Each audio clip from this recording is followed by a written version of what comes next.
So 1 month ago in this room, we had a Bacon planning meeting to talk about the future of bacon. We were divided into 4 tables, and there was a different topic for each table for that group to brainstorm about what we wanted to see happen in the future of bacon. So I was at that corner over there, and the group that I was in happened to be the largest group in the room. I think about half the people in the room were at that table. And we started out talking popcorn. You know what I mean by talking popcorn? There's a voice, it's how that was made. One voice pops up here, and another voice pops up here, another voice, then 3 or 4 pop up at once, and then there's silence, and then another one. So after a couple people talked popcorn, I wasn't facilitating the group, I was a member of the group, which I'll talk about in a moment. I'll refer to again. But I suggested that we do it as a round. I had to suggest it a couple of times before the suggestion took. And then we did a round, everybody had a turn, and then again, it was back to popcorn because people wanted to talk about the juicy ideas that they had heard. So again, I suggested that we do a second round. And again, I had to suggest it a couple of times before it took.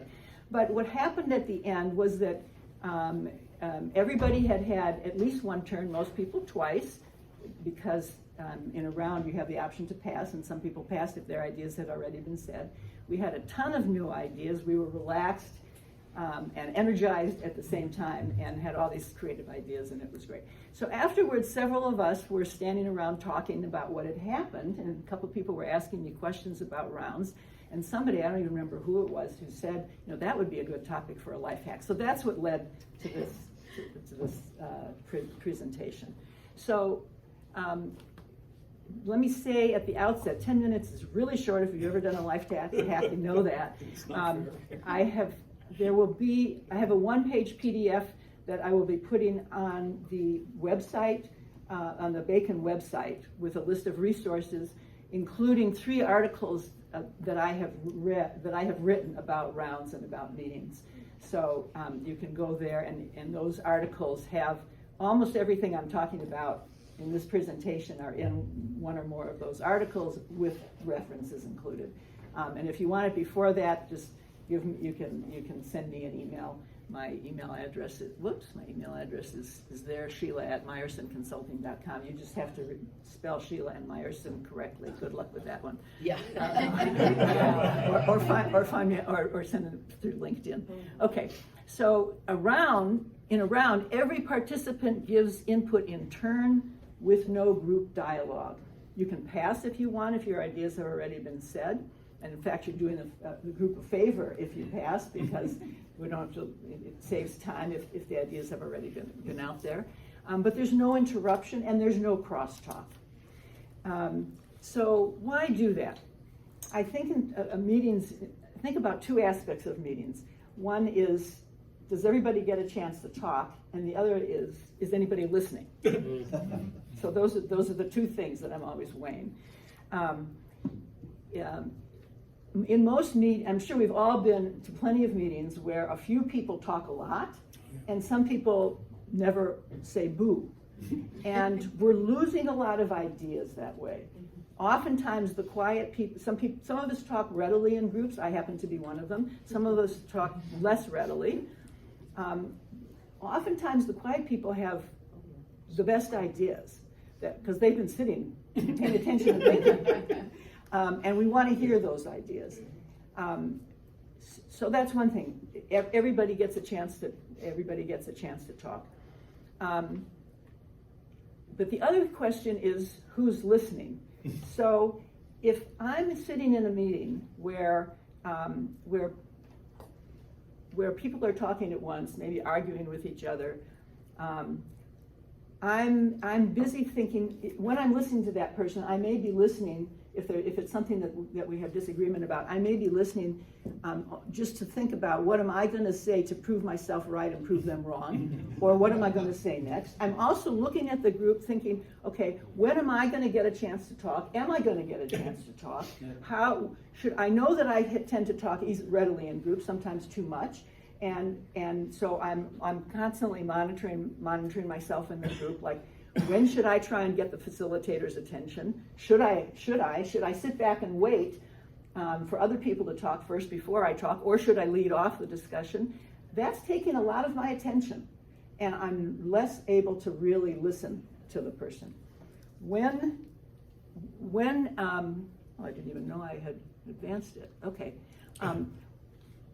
When we're really able to listen to the person, that we're giving them attention, and that attention is generative, and people think more clearly with attention. So we get much better ideas. This is a quote that I love.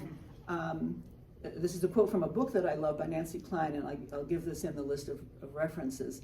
A book, Time to Think, Listening to Ignite the Human Mind. Everything we do depends for its quality on the thinking we do first. Our thinking depends on the quality of our attention for each other. So we get much better, much more creative ideas and more ideas, and we're actually paying attention to each other. So who benefits from this?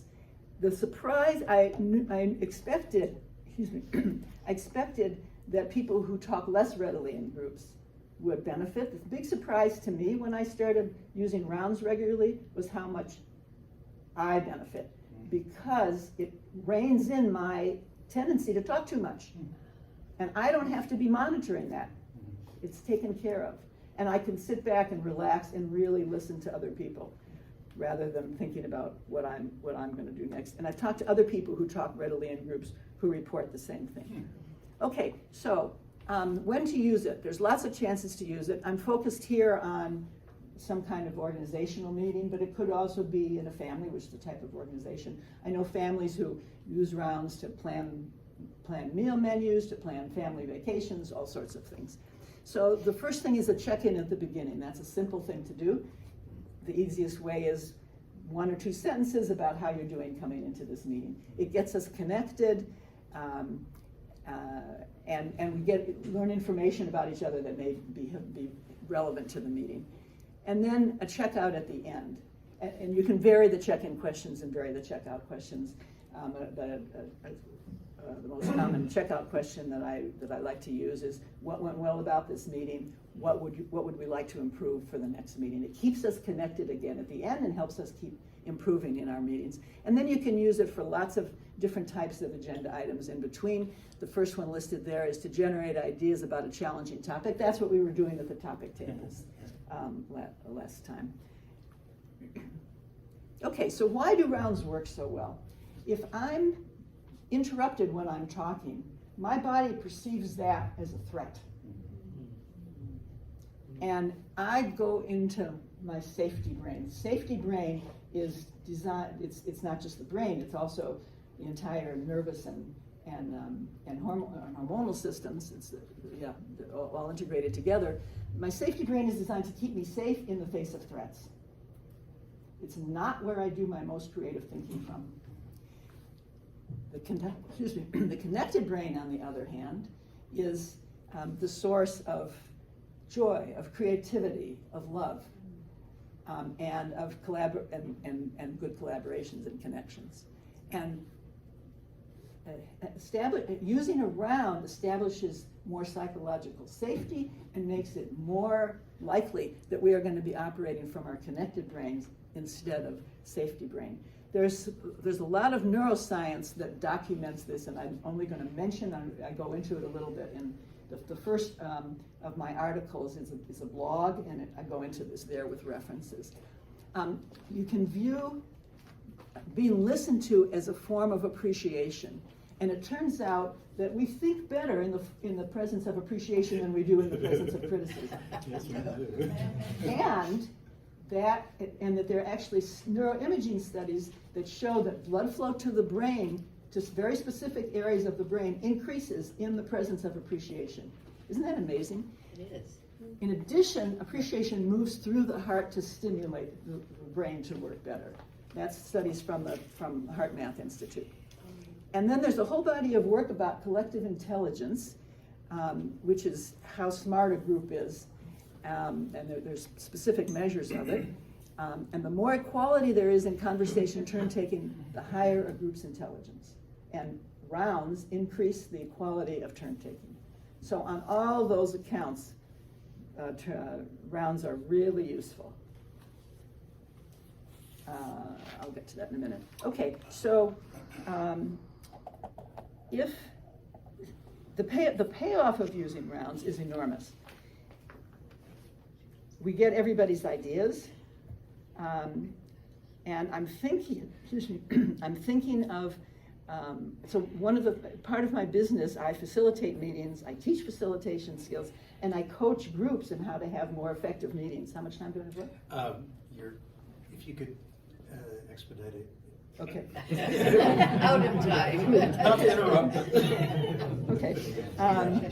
Thought if I talk faster, Well, you've proved that this is a great topic to go deeper in, so I Yes. can see it create. We talked about maybe making it creating connections. I think we have our answer now. Okay. Anyway.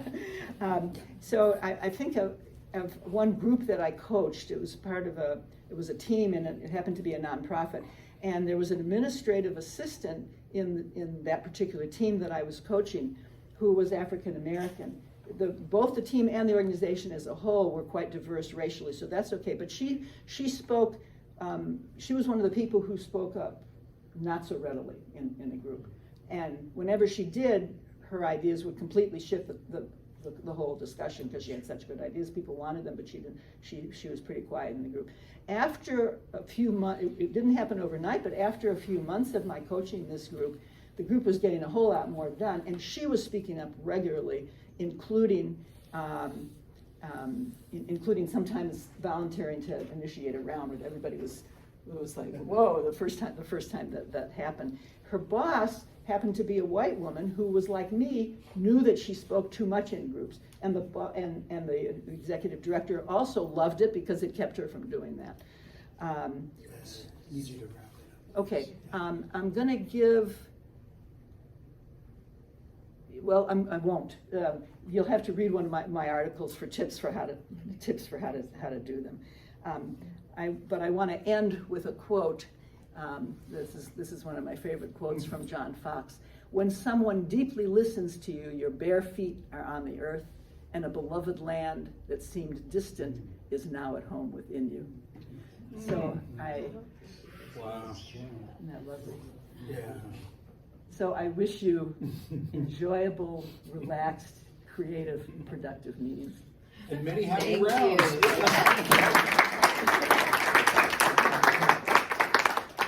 Thank you so much, Sheila. What Sheila didn't mention